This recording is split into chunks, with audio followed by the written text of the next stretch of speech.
Hola, soy Kurt y bienvenidos a MedTalk por Medical Tourism México, donde exploraremos de forma sencilla las diferentes opiniones y puntos de vista que hay sobre tratamientos, procedimientos y cirugías que se ofrecen en la República Mexicana, así como conocer las nuevas tecnologías y avances de la medicina. Mantente informado y consulta a tu médico. En este episodio platicaré con el Dr. Enrique Noyola, cirujano oftalmólogo con más de 7 años de experiencia y que tiene su práctica en la ciudad de San Luis Potosí. Mi objetivo es conocer más sobre los avances tecnológicos para tratar la catarata, así como qué la ocasiona y cuáles son los signos de alerta a los que debo estar pendiente según mi rango de edad. Comenzamos. Hola, ¿qué tal? Bienvenidos al episodio de hoy. El día de hoy nos va a tocar platicar con el Dr. Enrique Noyola, cirujano oftalmólogo que se encuentra en la ciudad de San Luis Potosí. ¿Qué tal, doctor? ¿Cómo se encuentra? Hola, ¿qué tal? Mucho gusto, Kurt. Muy bien, muy buenas tardes. Bueno, pues aquí para comenzar, ¿qué lo impulsó a ser médico y a enfocarse en la especialidad de oftalmología? Medicina me llamó la atención desde muy temprano en mi vida y básicamente oftalmología porque siempre me agradó la parte de la microcirugía, es decir, siempre me agradó como manejar cosas muy pequeñas. Y el ojo pues es realmente un microuniverso, entonces complementó muy bien lo que estaba buscando con lo que deseaba en el mundo médico. ¿Cuántos años de estudio más o menos? Bueno, no más o menos. ¿Cuántos años de estudio se requiere para acabar la carrera? Aquí en la Universidad de San Luis, en México, son 7 años de estudio. Eso incluye un interno de pregrado y un servicio social, que es parte de la formación de medicina. Más aparte es la carrera de la especialidad de oftalmología con la área de subespecialidad como tal. Entonces, realmente son como 7 años de carrera más 5 de la residencia y de la subespecialidad. Vaya que sí le invierte en tiempo. Sí. ¿Qué lo mantiene motivado, doctor? Porque sí son muchos años. La verdad es que la parte de oftalmología da mucha satisfacción como tal. Yo creo que es de las áreas de la medicina como tal que nos brinda la oportunidad de regresarle la salud visual a los pacientes y eso genera mucha satisfacción. O sea, es como una especie de retroalimentación. Es decir, al ver que tu paciente llega y ve muy poco y el poder regresarle gran cantidad de la visión, incluso a como estaba antes en su infancia o incluso en su vida adulta joven, te genera mucha satisfacción. Entonces es parte de esa retroalimentación que vas generando y te va dando pues esa emoción de poder ayudar y seguir ayudando. Entonces te va impulsando día a día el poder ayudar a los pacientes y obviamente el seguir haciendo esta labor. Relativamente desde hace poco tiempo, pero sí, ya tiene mucho tiempo, Ujú, pero relativamente es nuevo todo lo que es ujú. cirugía refractiva, LASIK y todo eso, ¿correcto? Más o menos tienen que unos 10 años menos. Yo creo que tiene un poquito más, pero sí, efectivamente es parte de o sea, la rama de la oftalmología es una rama, digamos, de la medicina donde más se está innovando todo lo que es tecnología, aplicada a la medicina.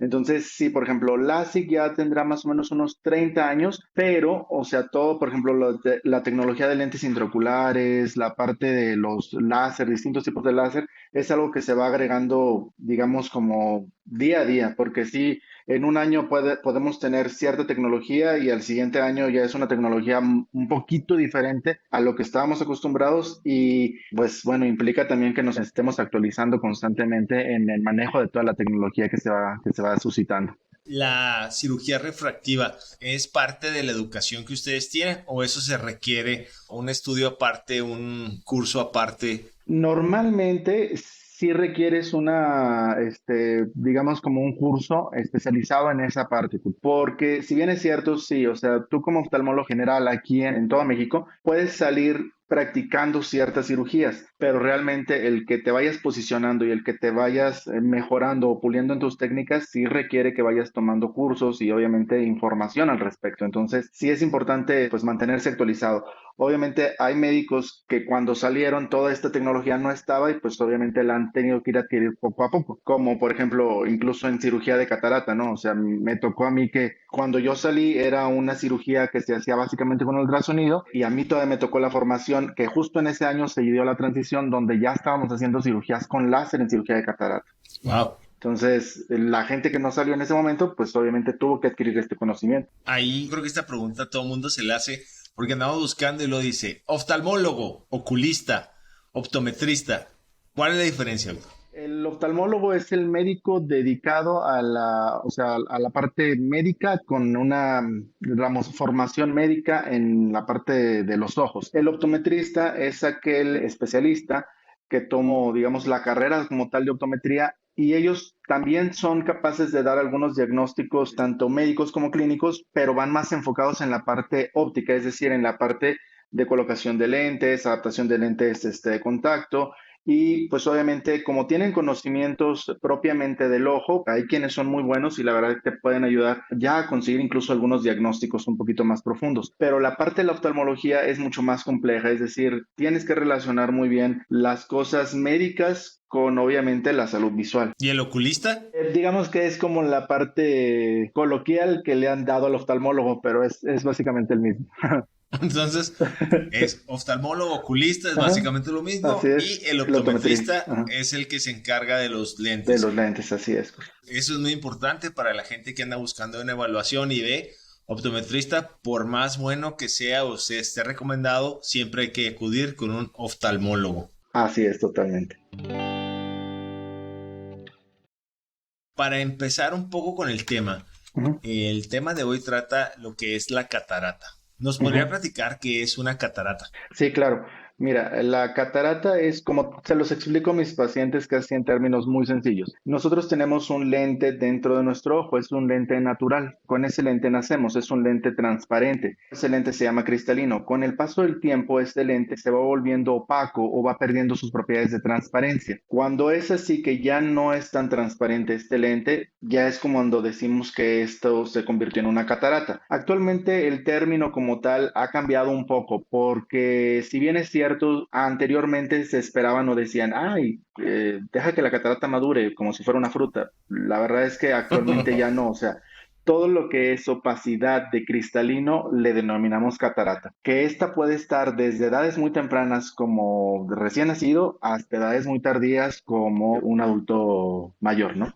¿Qué síntomas o qué puede esperar una persona para saber o identificar que trae cataratas, o es algo que tienes que forzosamente ir con el oftalmólogo a que te la diagnostique? Fíjate que esa pregunta es muy importante porque muchas las veces, efectivamente, Kurt, hay veces que parece que pasa asintomática, es decir, que parece que no está produciéndose ningún problema visual y sin embargo, porque va avanzando de forma tan paulatina, sí podemos empezar a tener cambios o pérdida en la calidad visual. Es decir, puede ser una persona adulta, digamos, entre los 50 y 60 años y a lo mejor todavía tiene una buena capacidad de visión. Sin embargo, la calidad ya no es tan buena y ya puede ser que se esté desarrollando algo de catarata. Entonces, ahí, por ejemplo, todavía podemos decir, ok, todavía no tenemos una catarata como tal o un cristalino opaco, pero ya tenemos ciertos procesos en los cuales ya se está perdiendo esa transparencia. Y obviamente el síntoma principal que una persona pudiera llegar a identificar definitivamente es la baja de visión, es decir, que se ve borroso como cuando hay una nube o cuando hay como una especie de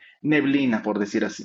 ¿Y eso es durante todo el día o a diferentes horas? Porque yo me levanto y en la mañana yo veo borroso, un ratito, y luego ya después empiezo a ver bien. Normalmente, si la catarata es de cuenta que dura, persiste la visión borrosa todo el día, o sea, independientemente de la intensidad de la luz, de que efectivamente a veces podemos tener cierto grado de resequedad ocular y eso nos puede llegar a veces a formar una especie de película lagrimal deficiente que nos hace ver un poco borrosos. Pero normalmente la característica de la visión borrosa es que persiste a lo largo del día y así se mantiene.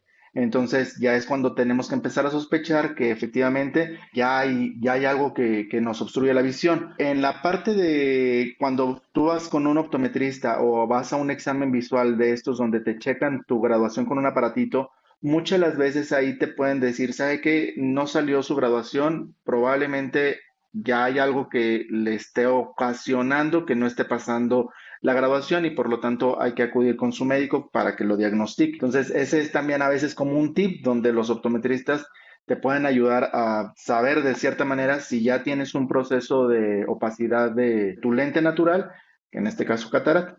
Ahí, por ejemplo, he escuchado mucho el término de que traes carnosidad en el ojo. ¿La Ah, catarata, sí. la carnosidad, es lo mismo o nada que ver?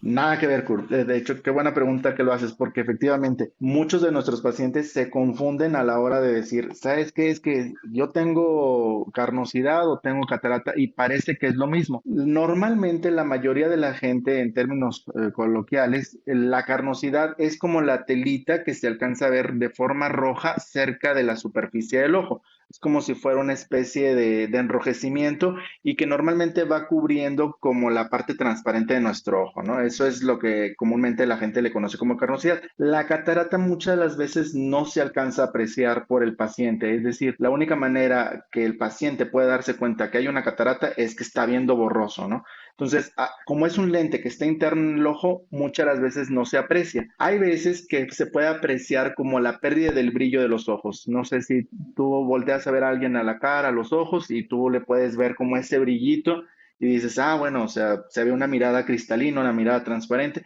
pero en aquellas personas que ya tienen un proceso de opacidad, se pierde como ese brillo y probablemente es que estemos ante una persona que ya tiene cierta opacidad en su lente interno, que es la catarata.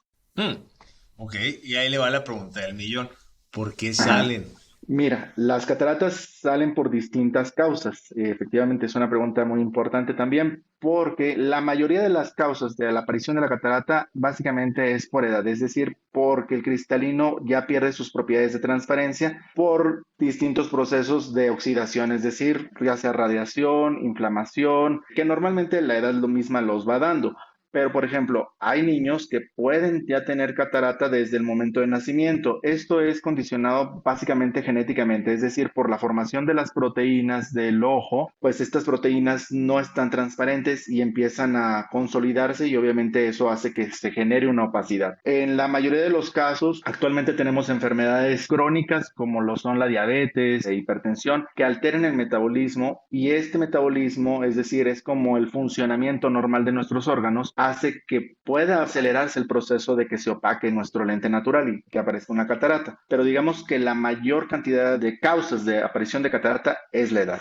La gente diabética tiene un poco más de riesgo a padecer cataratas. Sí, porque el problema de la diabetes es un problema, digamos, generalizado a la salud, digamos, total del paciente. El problema de la diabetes es que se acumula, digamos, mucha cantidad de azúcar en el órgano y el cristalino, es decir, nuestro lente natural, la única manera en que se puede alimentar es a través de este metabolismo del azúcar. Entonces, al momento de obtener estos nutrientes, digamos, del exceso de azúcar, es como si se acumulara más azúcar de lo normal y se saturara ese lente. Entonces ahí es cuando empieza el proceso de aparición de catarata, que es un poquito diferente, digamos, a la media promedio, ¿no? Normalmente la gente que tiene diabetes puede experimentar síntomas de la noche a la mañana y decir, ah, caray, ¿por qué estoy viendo borroso? Entonces, es un tema muy extenso en cuanto a los problemas visuales en pacientes diabéticos, pero una de las causas puede ser esta, que en algunos pacientes con diabetes sí se puede aparecer generalmente de un día para otro un proceso de opacidad.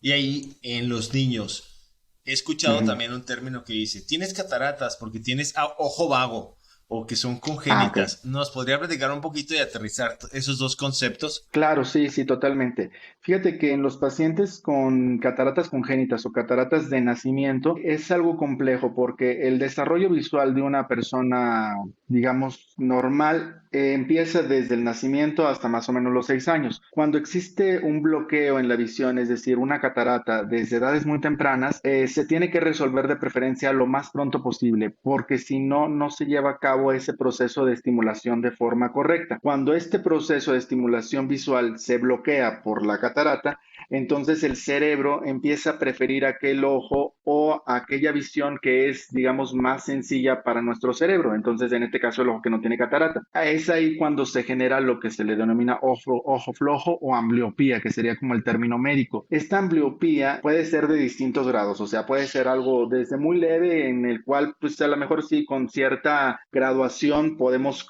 corregir esta ambliopía o este ojo flojo, pero hay veces que es tan profunda que pareciera que ese ojo, aunque tú le corrijas ya totalmente la graduación o incluso lo operes, si se dejó pasar mucho tiempo, la visión es muy baja. No quiere decir que no hay que estimular la visión, sí hay que estimularla en todo momento, pero sí es una de las causas por las cuales una catarata congénita te puede ocasionar un ojo flojo o ambliopía. Que te digo, son dos cosas distintas, ¿no? O sea, entonces el cerebro juega un factor muy, muy importante en esto, ya que a lo que estoy entendiendo, si desde chiquito no te atiendes, el ojo se te hace Así flojo es, totalmente. y de plano dice, estoy en huelga, no quiero ver, y el cerebro nomás usa uno y el otro ahí lo deja de adorno. Así es, totalmente. Inclusive, Kurt, puede llegar a pasar que aunque no exista catarata, pero existe una graduación diferente entre un ojo y otro, puede pasar este proceso de ojo flojo. O sea, cuando las graduaciones son muy distintas, es común incluso en algunas personas que no se llegan a dar cuenta de que ven más con un ojo que con el otro hasta que les hacen un examen visual y se dan cuenta, pueden llegar hasta su vida adulta y, ah, caray, no veo con un ojo. Y es porque realmente pues nunca se estimuló de forma adecuada la visión de los dos ojos. Como normalmente vemos con los dos ojos, pues obviamente la gente no anda por ahí tapándose un ojo y otro para ver qué tanto ve. Pero sí es algo que nos ha llegado a pasar en la consulta. Si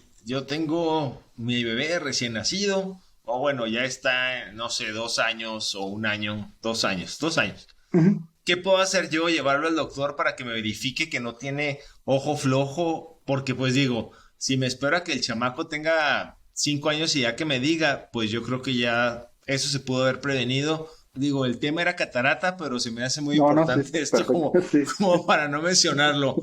Yo No, como claro, padre, totalmente. ¿qué puedo hacer? Normalmente aquí en México, todo paciente que nace, o sea, estamos obligados a hacerle un tamiz neonatal y un tamiz visual. ¿Qué es esto del tamiz visual? El tamiz visual es justamente eso, verificar que los medios a través de los cuales los niños vean sean transparentes, es decir, que no exista ninguna causa por la cual se puedan generar estos ojos flojos. Entonces, casi desde nacimiento, todos los niños, por norma, vamos, por norma oficial, deben de ser revisados visualmente. Y muchas de las veces cuando no se lleva a cabo esa revisión, se le recomienda a los papás, sabe que falta su tamiz visual. Y es conveniente que los papás lleven a su recién nacido a un examen de valoración visual completa. Como tú bien dices, o sea, ¿sabes qué? Si yo, pues me dijeron que todo estaba bien, salí del hospital y pues yo veo que todo anda bien. Normalmente sí, los síntomas visuales te van a avisar normalmente en los niños. Lo correcto sí sería hacer una valoración independientemente de que te dijeron que todo estaba bien, más o menos entre los 2 o 3 años de edad, precisamente para verificar que no esté padeciendo el niño alguna graduación que no estemos detectando. Como bien te mencioné al principio, el desarrollo visual empieza desde los 0 años hasta los 6 años, más o menos. Digo, todavía a partir de ese tiempo, todavía podemos desarrollarlo visualmente, pero es mucho más sencillo en esas primeras etapas. Regresando un poco al tema, bueno, no nos salimos tanto porque pues todo tenía que ver con catarata congénita y porque alguna gente ocasionaba esto de las cataratas con el ojo flojo o ojo vago. Regresando a la pregunta, ¿cuánto tiempo tarda en desarrollarse una catarata? Justamente esa pregunta también es un poco variable. O sea, las cataratas congénitas normalmente pueden desarrollarse obviamente al momento desde el nacimiento, o sea, nos podemos dar cuenta. Y justamente tiene relación con lo que dices anteriormente. Es importante hacer esa valoración porque desde ahí ya nos podemos dar cuenta si existe alguna obstrucción en el eje de visión, es decir, en la parte por donde va a pasar el haz de luz. Si observáramos en esa parte que existe algún bloqueo, tenemos que sospechar o digamos que nuestra primeras impresiones tendrían que ser siempre catarata congénita. Las cataratas, digamos, de un adulto son un poquito diferentes porque normalmente sí se van desarrollando a lo largo de la vida. Es decir, una persona puede empezar a tener cataratas desde sus 40 años y a lo mejor es algo muy leve y que no nos manifiesta un síntoma visual tan importante así otros 5, 6 o 10 años y a lo mejor va avanzando muy paulatinamente. Sin embargo, una persona, como te mencionaba también, con diabetes, por ejemplo, puede ser que si tuvo un descontrol importante en algunos meses previos o algunos días previos, puede desarrollar catarata de forma muy rápida, es decir, al cabo de una semana o algunos días. Entonces, a veces es un poquito variable el tema de que qué tan rápido se puede desarrollar una catarata. Todo depende de qué paciente estemos hablando. O sea, sí hay que individualizar un poquito como aquel caso y verificar por qué se desarrolló catarata. Inclusive me ha tocado ver si es poco común que un adulto joven, es decir, entre los 20 y 30 años, llegue a desarrollar cataratas y cuando estamos ante un evento así donde donde nuestro paciente desarrolló una catarata, tenemos que investigar un poquito más su metabolismo porque muchas de las veces ni siquiera se conocen con alguna enfermedad, entonces tenemos que indagar qué es lo que pudiera haber generado la opacidad en este paciente. Entonces ahí estamos como obligados a hacer un poquito más de historia clínica y ver que no se esté relacionando a alguna otra enfermedad. Entonces hay que poner mucho ojo cuando alguien nos dice, Sí, estás perdiendo el brillo de tus ojos porque pasaste claro, una ruptura, puede ser cataratas. así Entonces, es. ok. Entonces, no necesariamente es por mal de amores, ¿correcto? Ándale, así es. ¿Qué pasa si uno no se trata la catarata? Si pasamos al esquema que llegue alguien con un doctor vieja escuela y que le diga, espérate a que madure. Oye, ahorita con la tecnología, pues eso definitivamente yo creo que no es lo correcto, ¿no? Actualmente, ¿qué es lo que pasa? Si una persona deja evolucionar mucho tiempo su catarata, lo que va ocurriendo es que sí va perdiendo cada vez más capacidad de visión. Y muchas de las veces esto se refleja en que la persona se va volviendo insegura incluso para caminar, para hacer sus actividades que normalmente realizaba, digamos, de forma cotidiana. Entonces, digamos que es como la causa número uno por las cuales las personas van como aislándose un poco a nivel visual hablando, ¿verdad? Pero sí, lo más concreto es que cada vez ven con más dificultad, es decir, cada vez se ve más borroso, hasta que puede llegar un punto en el que de plano nada más vean sombras, como la canción, sombras nada más. ¿En qué consiste el tratamiento o la cirugía de catarata, doctor? Bueno, el tratamiento de catarata es eminentemente quirúrgico. Existen diversas técnicas por las cuales nosotros podemos eliminar una catarata. Entre ellas es la técnica con ultrasonido y la técnica con láser. El láser, digamos que viene siendo complementario a la parte del ultrasonido. El ultrasonido sigue siendo en su parte el mayor, digamos, instrumento con el cual podemos quitar cataratas. Hay quienes eligen algunas otras técnicas, en este caso, como sacar completamente la catarata, que es decir, es sacar como la lentejita que se opacó y quitarla completamente. En el ultrasonido lo que hacemos es aspirar como esa lentejita y el láser lo que ayuda es a fragmentar esa lentejita y poder aspirar más fácil con el ultrasonido. Sin embargo, este es como una parte de la cirugía de catarata. Para poder completar la cirugía, digamos, en su totalidad, se requiere colocar un lente intraocular. Este lente intraocular va a sustituir a nuestro lente natural, porque ese lente intraocular tiene la graduación que el ojo necesita. Entonces, aquí es importante, pues sí, aclararlo en todos los pacientes, porque sí muchos de ellos tienen esa duda de que, oiga, doctor, pero a mí es necesario ponerme un lente intraocular. En todos los casos se requiere poner un lente intraocular. En todos, absolutamente. ¿Por qué? Porque ese lente va a sustituir nuestro lente natural que ya tiene graduación. Y ese lente que va a reemplazar, ¿de qué materiales? Porque me lo dice y se me viene a la mente un vidrio y qué miedo andar con un vidrio ahí adentro. No, no, no. De hecho, estos lentes todos tienen la característica de ser biocompatibles. ¿Qué quiere decir? Que obviamente pueden estar ahí dentro del ojo. Y es una pregunta también que la mayoría de los pacientes se hace, es decir, ¿cuánto me va a durar este lente intraocular? Estos lentes intraoculares son de distintos materiales, como bien lo dices. La mayoría son de acrílico, son de PMMA, de polimetilmetacrilato. Algunos lentes, digamos, que tienen la característica de que sí pueden llegar a presentar cierta pérdida en la calidad de visión. Estos lentes ya la verdad casi no se utilizan. Realmente utilizamos un lente que es muy biocompatible y que está como garantizado que su transparencia permanezca incluso por más de 50 años. Entonces, realmente un lente intraocular va diseñado pues para quedarse dentro del ojo sin que exista algún riesgo de algún otro tipo de que, bueno, pues me va a lastimar o este lente me va a estar generando alguna molestia, ¿no? Esto es muy, muy importante para que la gente que nos escucha ponga atención en esto, de que cuando les vayan a ofrecer el tipo de lente intraocular que van a usar para remover la catarata, pues que no les van a decir, dice, tiene que reemplazar en 5 años o algo así. Existen muy pocas causas por las cuales uno tendría que reemplazar un lente intraocular. En este caso, sí las hay, o sea, sí me ha tocado reemplazar algunos lentes intraoculares, pero son por características, digamos, como especiales de cada paciente. Es decir, porque el lente en ese caso de este paciente se opacó, es decir, se calcificó. Son pocas las causas por las cuales esto llega a ocurrir, pero sí nos ha pasado y eso, digamos, que sería como la indicación como tal para retirar un lente. ¿Qué es lo que va a sentir el paciente? Pues que ve borroso, ¿no? Entonces hay que hacer bien la exploración y normalmente este proceso de recambio de lente es un poco más complicado que incluso la sola cirugía de catarata, pero igual se tiene que hacer cuando se esté indicado. Pero digamos que eso es como en el 5% de los casos, vamos. Ya después de que se hace la cirugía, le regresa a uno el brillo en sus ojos. ¿Cómo eso?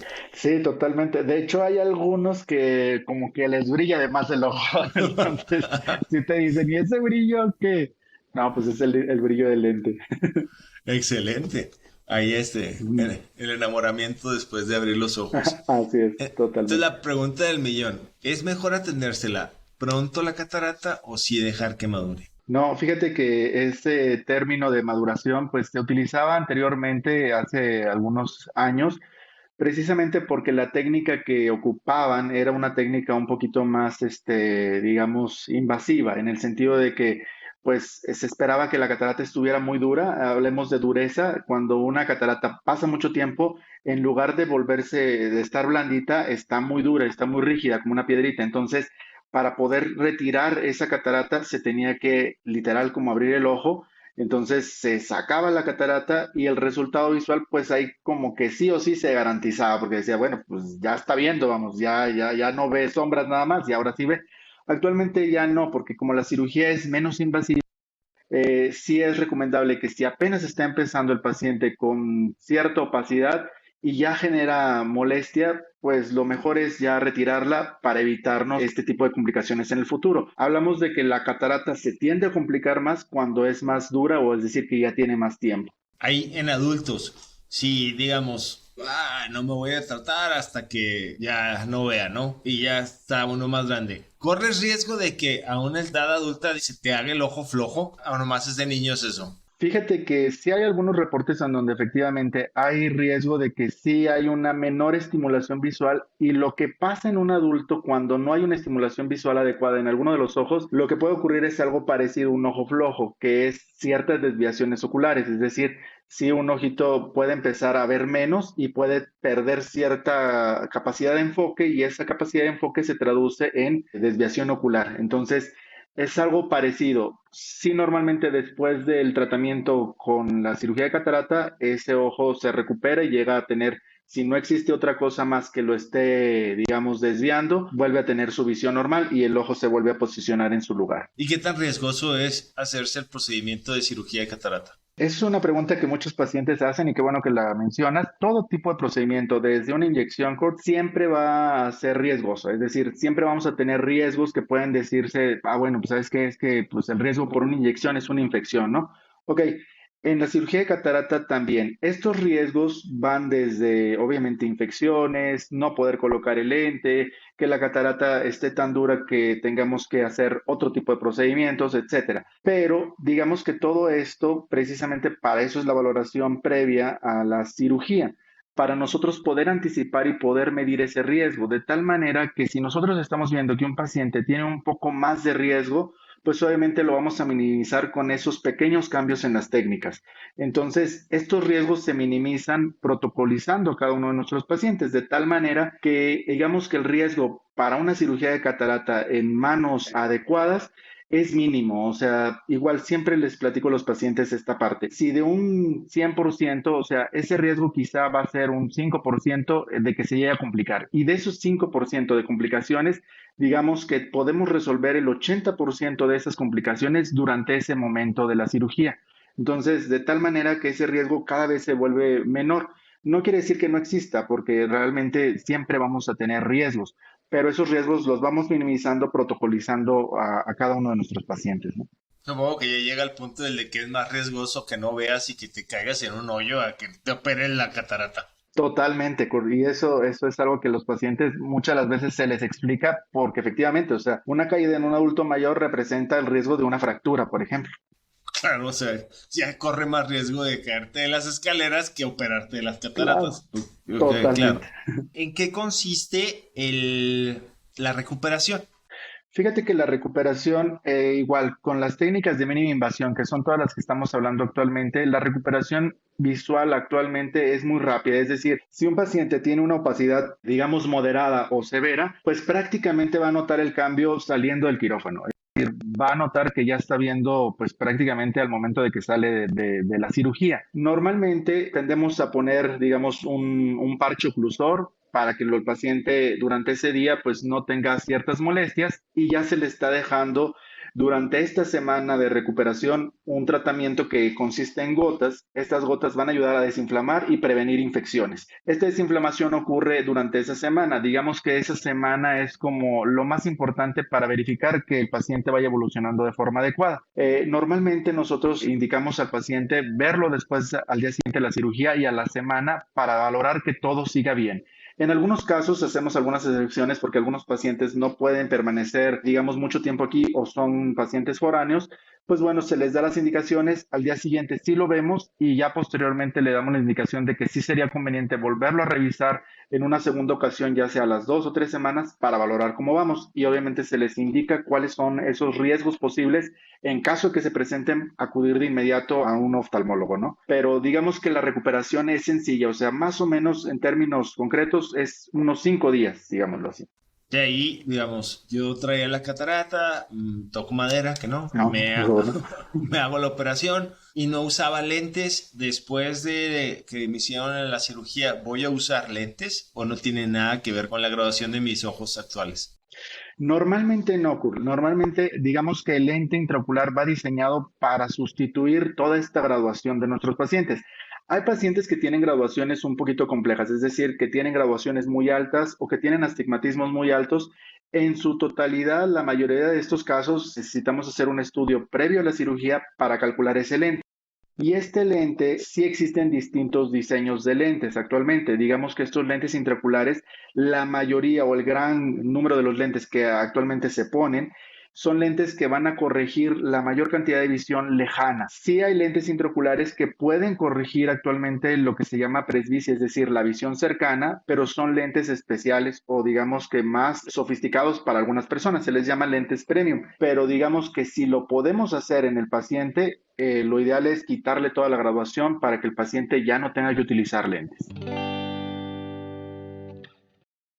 Hablando de todo este tema de catarata, ojo flojo y así, ¿existe en verdad algún alimento que ayude a mantener los ojos sanos o algún ejercicio? Porque a mí me decía mi abuela, cómete tus zanahorias. Pero ¿existe algún alimento que en verdad digas, este tiene fundamento científico y sí ayuda a prolongar la salud visual? Sí, mira, totalmente. Actualmente también cada vez está más en boga el estudio de los micronutrientes o los antioxidantes y sí se ha visto que las personas que tienen una dieta, digamos, más balanceada, una dieta más rica en estos antioxidantes, como son la zanahoria, como son frutos rojos, verduras con color, como betabeles o pimientos, morrones, este tipo de alimentación sí favorece a que tengamos una vista más sana. Obviamente mucho tiene que ver también la genética, es decir, hay pacientes con una genética privilegiada y pues obviamente aunque tengan una edad muy avanzada, pueden permanecer sin opacidad de su lente y con una buena visión.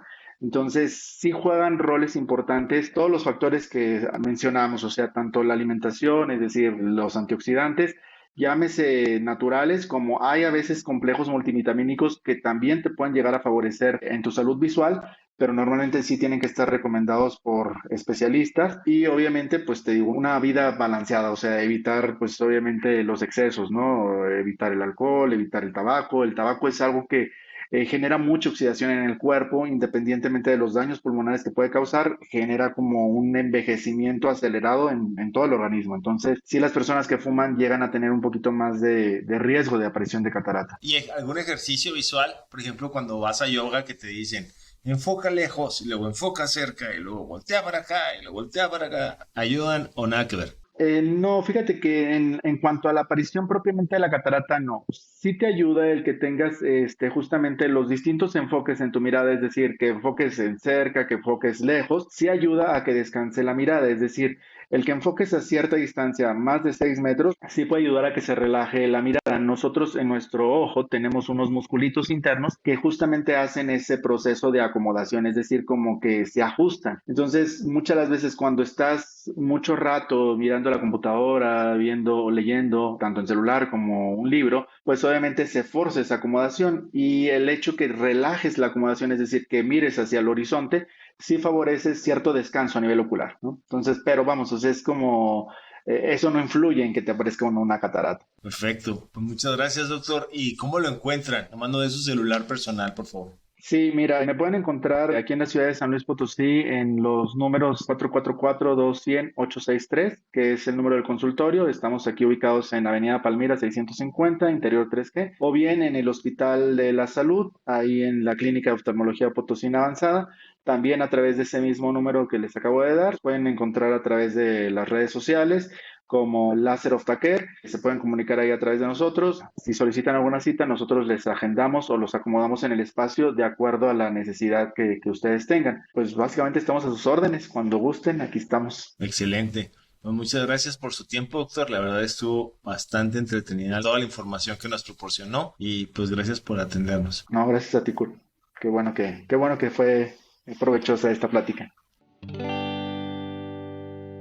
Después de mi entretenida plática con el doctor Enrique, puedo concluir que la catarata son padecimientos que tienen un gran impacto en la vida de quien las posee, ya que no solo le disminuyen su visión, también las pone en riesgo de sufrir accidentes a causa de una mala visibilidad. Afortunadamente, la tecnología ha avanzado de tal grado que el procedimiento es rápido y requiere una mínima recuperación en la mayoría de los casos. Es importante que revises tus ojos y que te atiendas con un oftalmólogo certificado, ya que aunque sea un procedimiento mínimamente invasivo, solo un oftalmólogo con experiencia la debe realizar.